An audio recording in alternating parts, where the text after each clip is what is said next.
दोस्तों, फिल्म या कहानियों में कई ऐसे जानवरों को देखा होगा या सुना होगा जो आज धरती पर नहीं है। अगर कोई आपसे कहे इन जानवरों को देखने का सपना जल्द ही साकार होने वाला है, तो आपको कैसा लगेगा? दरअसल हाल ही में साइंटिस्ट ने बताया है क्यों ना विलुप्त हुए जानवरों को फिर से जीवित किया जाए। अगर ऐसा संभव होता है तो आप हिमयुग के वोली मामंथ जैसे जानवरों को फिर से देख पाएंगे।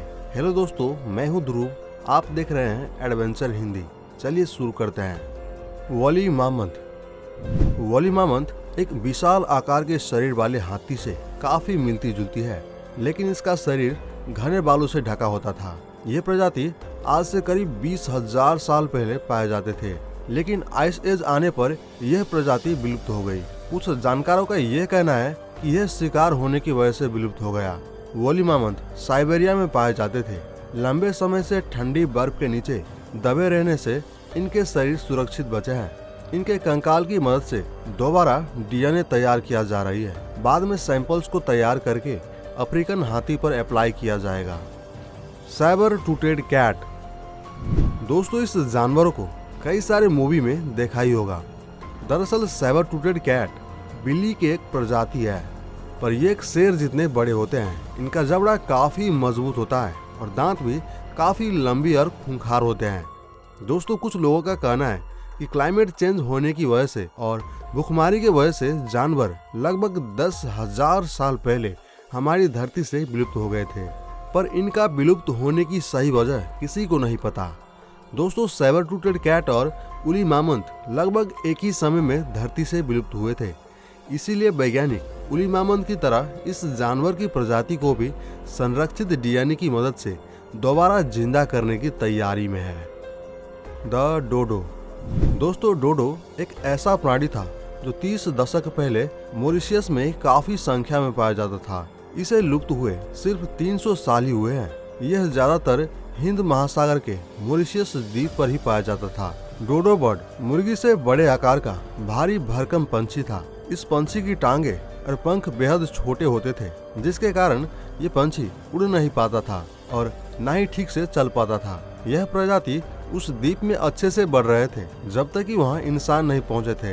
इंसान के वहाँ पहुँचते ही इस पंछी का जमकर शिकार किया गया, जिसकी वजह से यह खूबसूरत पंछी जल्द ही विलुप्त हो गई। ये प्राणी अपना सुरक्षा न कर पाने पर जल्द ही धरती से खत्म हो गया। वैज्ञानिकों का मानना है कि इंसानों की मॉरिशस द्वीप पर आने से पहले डोडो का कोई भी शिकारी नहीं था। दोस्तों, आपको क्या लगता है, इन जानवरों की प्रजाति को विलुप्त करने में इंसान का कितना हाथ रहा है? हमें कमेंट बॉक्स में जरूर बताएं। Siberian unicorn. दोस्तों, यूरोपियन लोक कथाओं में यूनिकॉर्न एक अट्रैक्टिव और सफेद घोड़ोनुमा जानवर माना जाता है, पर जैसे इन्हें फिल्मों में दर्शाया जाता है, असल में ये बिल्कुल भी वैसा नहीं दिखते।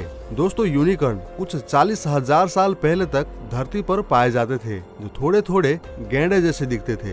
ये जमीन से लगभग 180 सेंटीमीटर तक ऊंचे और वजन लगभग 3700 किलोग्राम तक होते थे, और इनका भोजन के तौर पर ये हरी घास खाते थे। पर क्लाइमेट चेंज होने की वजह से घास की कमी होने लगी और ये जीव भूखमरी से मर गए। पर दोस्तों, हाल ही में वैज्ञानिकों को कजाकिस्तान में साइबेरियन यूनिकॉर्न का कंकाल मिला है और उसकी मदद से साइंटिस्ट दोबारा इस जीव की प्रजाति को लाने की कोशिश में है। Iris elk. इरिस एल्क को जॉइंट डियर के नाम से भी जाना जाता है। इरिस एल्क की पेंटिंग फ्रांस की प्राचीन गुफाओं में देखने को मिलता है। हिरन की यह प्रजाति धरती पर पाए गए सबसे विशाल हिरन की प्रजाति हुआ करती थी। इरिस एल्क की हिरनों की लंबाई 14 फीट तक पहुंच जाती थी। इस प्रजाति को फिर से जिंदा करने साइंटिस्ट के लिए काफी मुश्किल है, क्योंकि इरिस एल्क हिरनों से मिलती जुलते विशाल हिरनों की कोई भी प्रजाति अब इस धरती पर मौजूद नहीं है। लेकिन फिर भी आज के समय फेलो डियर की हिरन की प्रजाति से मैच कराने का एक्सपेरिमेंट किया जा रहा है। अगर यह एक्सपेरिमेंट कामयाब हुई तो हिरन की यह विशालकाय प्रजाति फिर से धरती पर दौड़ते हुए नजर आएगी। Tasmanian tiger. तस्मानियन टाइगर कभी तास्मानिया के जंगल में राज करने वाले शिकारी थे। तेज धारियों वाले शिकार के साथ ये एक ऑस्ट्रेलिया के कई जगह में देखने को मिलते थे। इनकी शारीरिक बनावट की बात करें तो ये बाघ के मुकाबले इनका शरीर काफी छोटा था, लेकिन सर बिल्कुल लोमड़ी की तरह दिखाई देता था। तास्मानिया टाइगर को कई लोग कंगारू के करीबी रिश्तेदार के रूप में कहते थे। इसे देखकर लोमड़ी शेर, भेड़िया किसी भी दूसरे जीव का रिश्तेदार कहा जा सकता था, लेकिन ये कहीं भी बाघ की फैमिली का सदस्य नहीं लगता था। लेकिन खैर एक वक्त था जब ये जीव खुलेआम खेतों में घूमते थे, लेकिन साल 1930 के आने तक केवल एक तास्मेनियन टाइगर जिंदा था जिसे कैद में रखा गया था। कई सारे लोग आज भी मानते हैं कि यह जीव आज भी जंगल के किसी कोने में जिंदा है और इंसान के पहुंच से बहुत दूर है। आरोक्स, आरोक्स को यूरानर यूब्रे के नाम से जाना जाता है। यह प्रजाति ज्यादातर यूरोप, एशिया और साउथ अफ्रीका में पाया जाता था। देखने में गाय की तरह लगता था, लेकिन साइज में ये आम गाय से काफी बड़ा होता था। यह काफी समय तक जीवित रहे, मगर 1927 में यह प्रजाति विलुप्त हो गई। आरोक्स जंगल की खत्म होने और लगातार शिकार होने की वजह से अचानक विलुप्त हो गया और साइंटिस्ट ने फिर से जीवित करने के लिए डीएनए तैयार करने में लगे हुए हैं। नींडरटल, आपको पता ही होगा चिंपांजी और गोरिल्ला की डीएनए हम इंसानों से काफी मिलता जुलता है, लेकिन आज से करीब 96,000 साल पहले तक एक और बानर जीव जिसका नाम नींडरटल, वो भी कई साल पहले धरती पर पाए जाते थे। पर हैरान करने वाली बात तो यह है कि इस जीव का डीएनए चिंपांजी और गोरिल्ला के डीएनए से काफी मिलती जुलती थी और इसी वजह से कुछ साइंटिस्ट तो इस जीव को भी हमारे पूर्वज कहते थे। माना जाता है कि नींडरटल बेहद ही समझदार होते थे और यूरोप की कई गुफाओं में इसके साथ हम इंसानों के रहने का सबूत मिला है, जिसकी वजह से वैज्ञानिक भी इस बात से सहमत करते हैं कि यह जीव हम इंसानों के साथ बेहतरीन संबंध हुआ करती थी। लेकिन हिमयुग की शुरुआत में ही यह प्रजाति बदलते हुए मौसम का सामना नहीं कर पाए और हमारी धरती से विलुप्त हो गई। लेकिन आज भी वैज्ञानिकों का मानना है कि बायोजेनेटिक टेक्निक के जरिए इस प्रजाति को वापस इस धरती पर लाया जा सकता है। द क्वागा, दोस्तों मुझे यकीन है कि आप लोगों में से कई लोग इसे पहली नजर में एक जेब्रा ही समझा होगा, पर यह एक जेब्रा नहीं बल्कि जेब्रा की प्रजाति की क्वागा है जो खासकर साउथ अफ्रीका में पाए जाते थे।